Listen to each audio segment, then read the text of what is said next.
of origin has been inspired by different teachers, and it's coming back to the Samkhya philosophy of how the world came to existence. And I've been trying to really think around a lot to make the best sense out of it. And after digesting it for a while and working on it, I'm sharing my version. And I hope it's something that inspires you, and it's gonna lighten up some of the parts of your life and your beingness where you might be residing in darkness for a while. So, before the existence of the world, it has been said that there was a pure consciousness pervading. A pure consciousness is called also with the other word Purusha. And it's just a state where nothing happens. It's just a state of beingness where everything is, but nothing really moves. There is no movement, there is no creation, and there is nothing there. When this is there, there is also a Prakriti. And Prakriti is potential or a non-manifested matter that can spring forth at a certain time. So how did this happen? And let's bring it one layer down, or see it as a Shiva being a personification of this Purusha, and Shakti being a personification of this non-manifested matter. That's going to be easier. And imagine you can be any character in that story. So this applies to all of the parts of you. So try to understand the story a little bit broader, telling you more than just the story, but telling you everything about you as well. So let's go to the story. It's simplified, and I simplified it in order to make it fun for you. And you can always go back to the scripts and read the Samkhya philosophy and get into these texts that are really difficult to chew through after you have that. And it's going to be much easier to understand those texts later. So Shiva, this beautiful god of connection to pure consciousness, he is a pure consciousness himself. He is so pure, he cannot even lift up his finger up. It's not possible because he cannot move. So he is just sitting there, not moving, not breathing, nothing. It's just like, you know, pure consciousness there.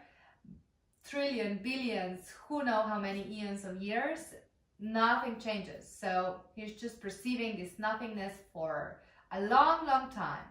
And suddenly, after all these eons of years of nothingness, there is a desire. It's a divine discontent that starts to happen, and something starts to move in that pure consciousness. And from that pure consciousness and that desire, that divine discontent, that desire to experience who I am. Because if you cannot move even your finger up, how are you going to experience what it means to be eternal? You cannot. You are eternal, but you have no experience of that pure state. So there is a paradox. So this desire to experience oneself is so strong, and it's so wow, it's just kind of pervading the whole space at the moment, that out of that desire of Shiva, out of that divine discontent, Shakti springs out. And Shakti, as we said, is just metaphor for the non-manifested matter. And so Shakti has many different aspects, but what jumps out is her movement. So Shakti starts to move. So in that space of nothingness, Shakti comes out and she starts to move and undulate, and that movement is the metaphor for Rajas. And from Rajas is where all the creation starts to spring. So out of her movements, imagine now Shakti jumping in, Shiva is like in heavens, there is a movement around him, and she starts to coil and undulate and move her hips, and you can imagine her super sexy and beautiful and long hair and just like wow and juicy, and Shiva is almost fainting there. wondering how does she do that, and out of her cauldron, in her sacred bowl, the thing starts to just jump out, and she starts to give birth to babies and cars and trees and mountains and rocks and rivers and earth and everything that you can see in our nature. She's just kind of throwing it out there, and Shiva is like, whoa, there is something happening, and she's moving it. So there is a movement. And so Shiva is so in awe, and he's like, wow, look at that, like this is crazy. So he's like intoxicated. He's like, Shakti, darling, I'm done. I'm all over you. Can you tell me, how did you just do that? Like, why can I not manifest? How did you just throw everything out? How does this manifestation happen? And Shakti is like, yeah, she knows how to deal with man and gentlemen and masculine. So she wants to keep them hot and interested. And so she's going little by little. And every day she, sends him away and calls him back next day to figure out more. He really wants him to be completely engaged, as she goes on to explain him all these beautiful things, all these mystics of creation. So she says, at the beginning there is this space, nothingness, and out of that comes the movement. And when the movement comes, the movement starts to create, starts to move more and more. And as it moves more and more, it starts to be condensed. And that starts to create gaseous substances, which we can connect to the element of air, or maybe wind, it's better. It's the movement. It gets condensed. And so it gets a little bit of a form. But all these are not the elements, it's a state of matter before it gets completely solidified and seen as a creation. So the first stage is that movement that gets condensed, and it creates a so-called windy matter. And the quality of that plane, of that condensed movement, is dryness, it's coolness, it's coldness, it's roughness, it's quick, it's moving, it's fast. So, and it's also giving directions. So it's moving while the space is holding. It's embracing, it's giving space, it's holding. It's a container. Now Shiva is like, wow. And like, how do I get in touch with the wind? And she's like, you cannot get in touch with the wind, but if the wind comes, you will feel it on your hair. Yeah, and it's gonna be rough and dry and cold and cool. And those are the qualities. This is how you know that that part has been activated as the first part of the manifestation. And it's necessary for it. For everything that you see, these two parts, the space and the movement, are needed. This is the core. This is where everything comes from. And Shiva is like, wow, that's fantastic. Can you tell me more? And she's like, yeah, come back tomorrow, I'll tell you more. And Shiva comes back, she wakes up really early, he wakes up really early to be there in time, if he really wants to know how this matter comes to happen. And Shakti comes and she tells him, wow, when this movement and this condensed gaseous matter starts to move, that creates friction. And friction creates heat, it's fire. And that friction transforms gases into humid condensation. Yeah, so it's because of the heat, the humidity comes up and condensation starts to happen. And he's like, wow, this is so fantastic. Out of nothing there is fire. And like, I'm on fire, just knowing that and seeing you doing that. So Shakti is like, yeah, and there is much more. So come back tomorrow. And she sends him away again. She knows that she doesn't want to give it all to him at the first date. You never do that to a man, right? So Shiva comes back, and now he brings chocolates and flowers and everything that to make Shakti really tell him and really disclose as much as she can. And next day she comes, well, that condense, the humidity condenses, creates liquid. And the characteristics of liquid are, again, it's cool, it's cooling, it's flowing, it's moving, but it's also binding things together. While yesterday the heat was penetrating, hot, and it's transformation. It's transforming things. So this fluidity is moving, is gentle, is binding, is cooling, is flowing through, so it's spreading in a different way than the fire is spreading. Fire is penetrating, but the water is spreading nicely. So Shiva is like, wow, so, but this is still not matter. So how do you get matter out of water? Like, out of nothing we get water, out of fire. And he's completely in awe, and Shakti still undulates and moves around and creates more. And he's like, I want to know how to make a stone. She's like, come back tomorrow, I'll tell you. So Shiva finally comes the last day, and Shakti is like, well, you see, when that liquid starts to dry out, that's where we get the solid matter. And the solid matter gets stability. It gives stability to things. So it's cold, it's humid, damp, yeah, it's damp, cold, heavy, dense, strong. So this is the material, the last form of material realization, and this is what is here.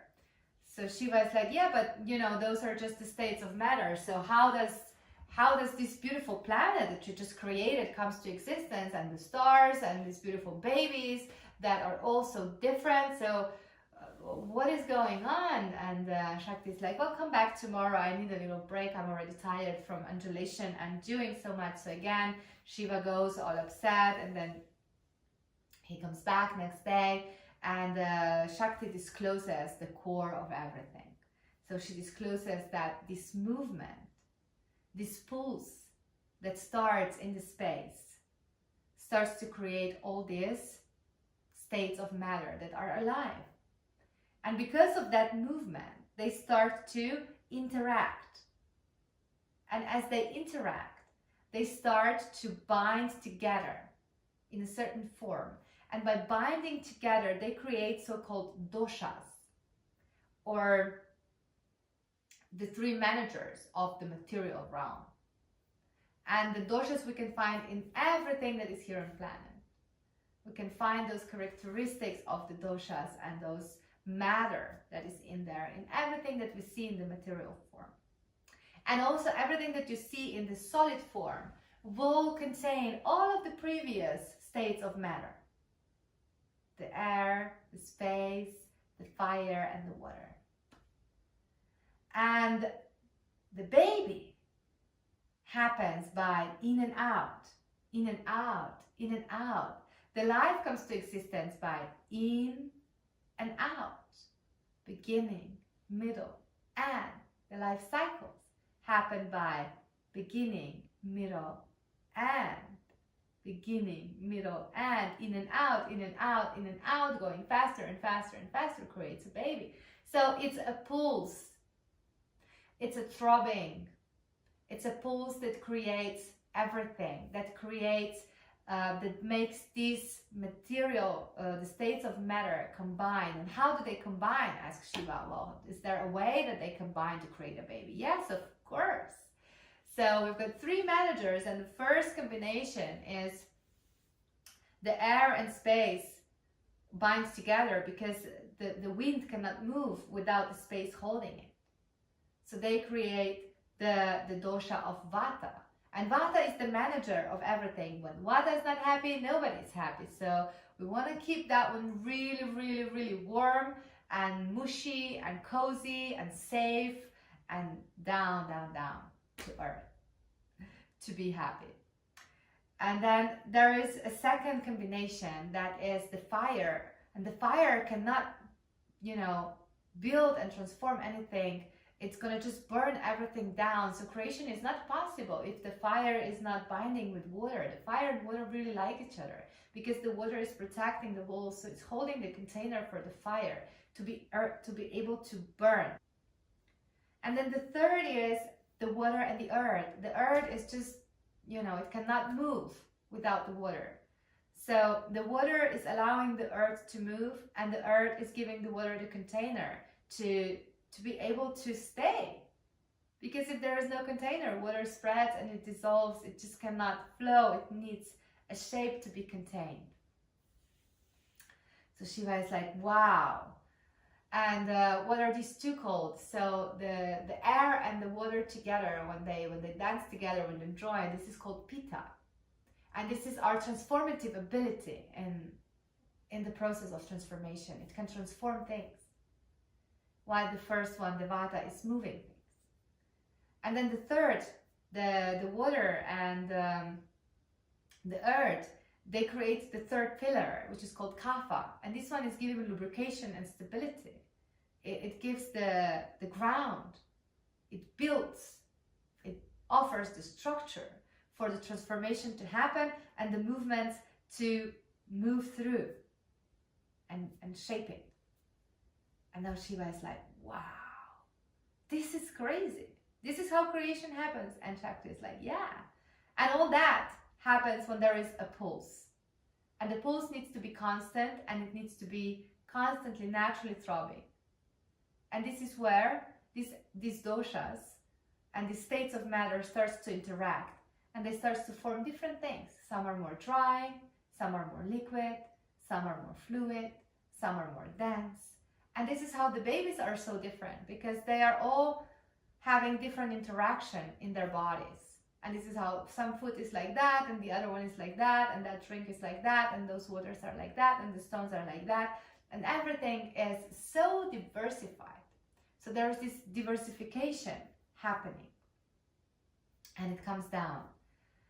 And through that diversification, we then get this material realm, and the five senses and the five actions, and all this as a consequence of the pulse, of the throbbing, of the movement at the beginning of nothingness, of the purity, of the pure consciousness. And now Shiva is so intoxicated, he just falls down at his knees and he's like, Shakti, I want to make love to you. And I just want to join into you and be absorbed in you. And Shiva starts to, when he falls into Shakti completely and dissolves into her and really falls into this material realm, he starts to forget, and he gets so entangled in that beautiful material realm that is created down, down, down, down, down from the top.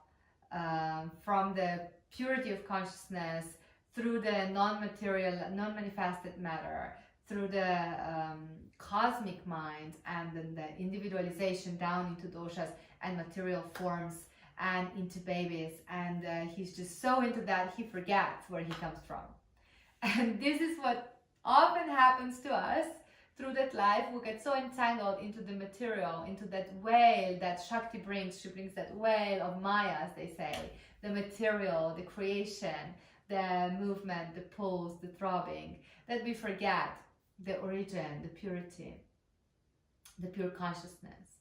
And what really matters is to be able to understand that losing one or the other, so being too much in the purity and too much in the creation, one or the other extreme is going to bring us into disbalance and disease. But also it is important to remember that this creation is a result of constant use of consciousness. So without consciousness, creation is not possible, because creation now offers the realm and space for the consciousness to experience itself. And when we forget about that, we lose ourselves in the whale of Maya, in the material, in the creation. And we forget that the creation is here for us to experience it. But instead of doing that, we get entangled with stories and dramas and wars and who is right and who is wrong and la la la and la la li. So this story is there to inspire us that in order to create and keep creating and being able to experience ourselves, we need to keep moving, and that's the law of the universe. Everything is constantly moving. All the creation is constantly happening because of the constant movement and the use of consciousness. So those two are connected. Whenever in your life you're going to lose one or the other, or you're going to stop moving, you're done. You're done. Something will happen and it's not going to be fun. So that story of origin inspires us that all that is here is a consequence of throbbing and pulsing. And when we throb and pulse in our body, we have a pulse and we have an in and out. And that's two reminders that on a daily basis can remind us to move, move, move, move, move in a constant, gentle, smooth flow, instead of contracting and then releasing and letting go, doing nothing for too long time. That's a disbalance. So we want to be balanced, we want to throb, we want to pulse, and we want to connect to our pure consciousness. We want to be constantly connected to the Purusha while we are in Prakriti and not in Vikriti. Vikriti means that we have forgotten either Purusha or we got too much entangled in the reality and we have disbalanced our Prakriti. And that's the Vikriti. It's a disbalance happens when one or the other that need to work together for the purity to be experienced and for the reality to be balanced, to be manifested, to keep manifesting in a nice way. So they need to work together. And when we forget one or the other, we're gonna have a lot of dramatic fun in our life, and we want to get into Vikriti, and we don't want to get there. So keep that story close to your heart, and hope it inspires you to really go into those texts, to understand them in a fun way, in a little bit of a lighter, joyous way, and understand those elements and